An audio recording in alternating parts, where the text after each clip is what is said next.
What's up, everyone? James Lynch here. Dana White did an interview yesterday with Andrew Schultz, the comedian, and told this really crazy story regarding Francis Ngannou and dealing with him when he was a member of the UFC. So we're going to watch this clip. Shout out to Happy Punch for grabbing the section of this interview here.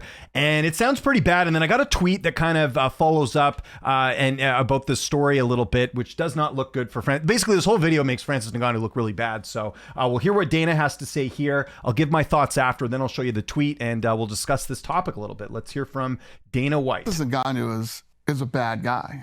He's not a good guy. He plays the whole, I don't understand the language, and he tries to come off like he's a nice guy, you know what I mean? And people go, oh, it's the language barrier probably. No, there's no language barrier with this guy. He's a bad guy.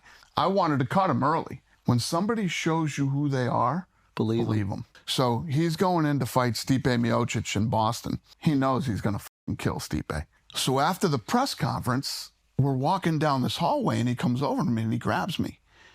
And he says, let me tell you what's going to happen. His English is great, okay? No language barrier whatsoever.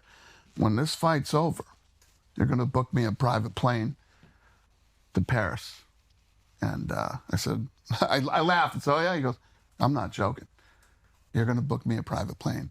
Okay. So we go our own ways. Stipe Miocic beats the out of him. So that ended that whole conversation. I should have cut him that day. When you're an athlete that's signed by the UFC, you get full access to the Performance Institute, and you can eat there for free. Everything's free, and do all this stuff. This guy was living there, right? And he had just fought, and he comes up to my office. I said, come on in, what's going on? And he was pissed off that he didn't get a $50,000 bonus. Francis, you didn't get it because this, that. And he's in my office, and he's arguing with me. The conversation's over, I'm starting to leave, and he grabs me by my shirt and like pushes me back in my office. And I said, dude, get your hands off me. Those were the words that came out of you when Francis Ngannou grabbed you by the shirt? Yeah. Wow. And, I would have been like, I hated this shirt. It's too tight. Well, it's like, snuggle me, this shirt. But it's no, I could see in this guy's face and in his eyes and in the way that he's acting who this guy really fucking is, you know? Then my guy Hunter, they were talking about something. It might even have been the same thing. And when Hunter started to walk away, Francis grabbed him by the back of his collar and pulled him back, said, we're not done talking yet. So this guy's not a good guy. He's a bad guy. Now he's over, and he's done a deal with PFL in Saudi Arabia, and now he's asking to fight. Me and John Jones need to fight, and I'm sure they wish they never signed him. Because I know. I've dealt with him. I know who he really is. And yeah. So yeah, you heard it there. Pretty wild allegation that Ngannou not only put his hands on Dana White, but also on Hunter Campbell. Allegedly, we should say this is only one side of the story. By the way, as far as I know right now, at the time we're recording this, Francis has not responded to this, so I don't know what the deal is there. And I've never heard any stories about this just from my own experience with Francis, like people that I know in the industry that I've talked behind the scenes. So I can't, verify this or anything along those lines. But if this is true, I mean, this is a really bad look for Ngannou. Now, Dana White was right about, the PFL deal with Ngannou in the sense of, remember there's that whole thing with the South Africa card and he didn't show up, and the whole reason, or the Africa card, I should say, not South Africa. And, he didn't end up going to the card because he didn't think the card was strong enough. And it's like the whole reason they did this card was because you wanted to go to Africa. So we've heard some stories since he signed with PFL about him being a little bit unreasonable. Also the fact that he hasn't fought that much for PFL at all. Like he's barely fought, period. He's had boxing fights, obviously.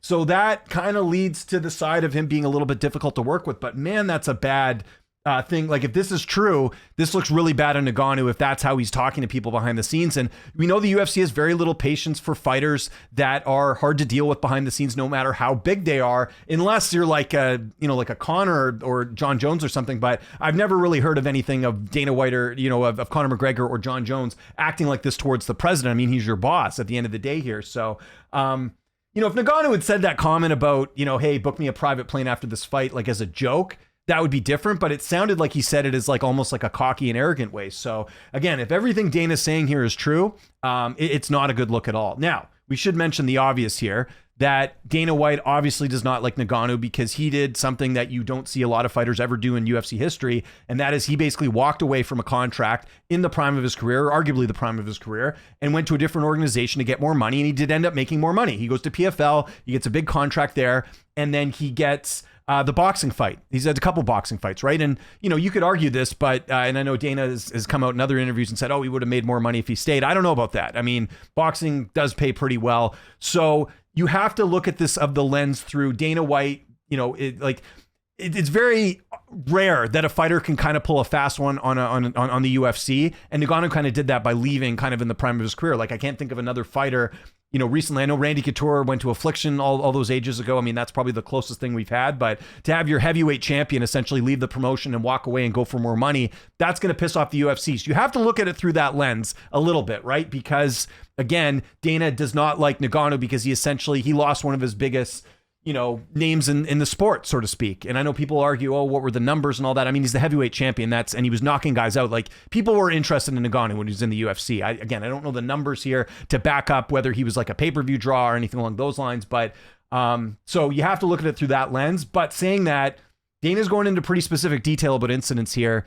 It's not looking good for Ngannou. That's all I'll say. Now, to follow this up, Ant Evans, who used to be one of the PR guys for the UFC, very great follow on Twitter, by the way. This guy is very blunt and says what's on his mind and all that. He chimed in on this clip and gave his take on this, and this is very interesting too. So again, just adding a little bit more. And again, Ant doesn't work for the UFC, so there's no reason for him to go to bat for Dana or anything like that. Like, maybe they're still friends. Actually, saying that, I know Ant's been very critical of the UFC as well. So I wouldn't say that he's just, you know, being biased in what he's about to say here to Dana White, but here's what he had to say. I thought this was really interesting. He said, I hadn't heard this story before, but I believe it 100%. Francis was a terror at the UFC office when I worked there. He'd show up over and over, walk around the offices, standing over people's desks and making the staff very uncomfortable. Now, some of it was he was a huge man from a different culture, speaking English as the third language. There's such a thing as being proactive. There's also bullying. He struck me as a bully. Crazy that, you know, again, a former employee is coming out and saying this.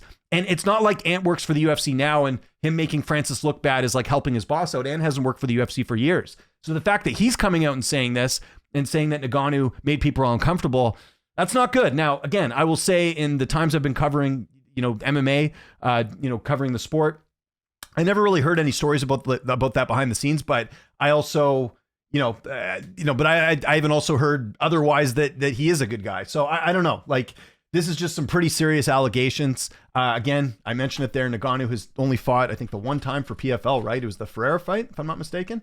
He had the boxing fights, obviously, we know that. He's 39 years old now. And he just had the one fight with Ferreira, had the two boxing fights. And then recently he came out and said he wanted to fight John Jones at the White House. So it's like you do all this thing to leave, right? What was the whole news story? Let me find it here. Let's see. Yeah, they're just talking about that. Yeah, so it's Francis Ngannou wants John Jones at the White House event.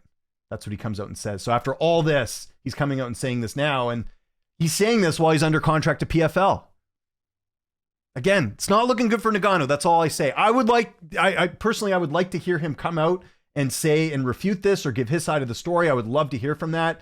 Or even his manager coming out. I believe he is still managed by Markel Martin, who used to run CAA, who used to manage a lot of fighters in the UFC. But all I'll say is this is not looking good, right? Like the whole optics of this thing, the way things have gone in PFL, the Dana White, giving specific examples, the ex-employee talking about this. It's not a good look for Francis Ngannou. So you guys take all this information and make your own decision here. But I'll just say this. I think my opinion on Ngannou, I mean, listen, I was like a lot of people when Ngannou left the UFC, thought, hey, good for him. Go make that boxing money, right? It's a sport where you're not making a ton of money. Even the biggest stars aren't making, as much as some of the other sports. Go make that bag. But I think now the tide is turning on Ngannou. And if we're seeing more stuff like this, and again, I know it's coming from a guy who, is upset that he left his promotion in Dana White, but it's not looking good for Ngannou. I'll just leave it at that. So I want to know what you guys think in the comment section below. Who do you believe here? Who do you think is in the wrong here? Do you think Dana White is just being like kind of being petty about the whole thing, bringing up this stuff? Or do you think there's something to this that Ngannou was not very pleasant to be around behind the scenes? I would love to hear your comments on this. Let me know. Follow me on Twitter, TikTok, Instagram, @Lynch on Sports. My name is James Lynch. Thanks so much for watching, and I'll see you next time.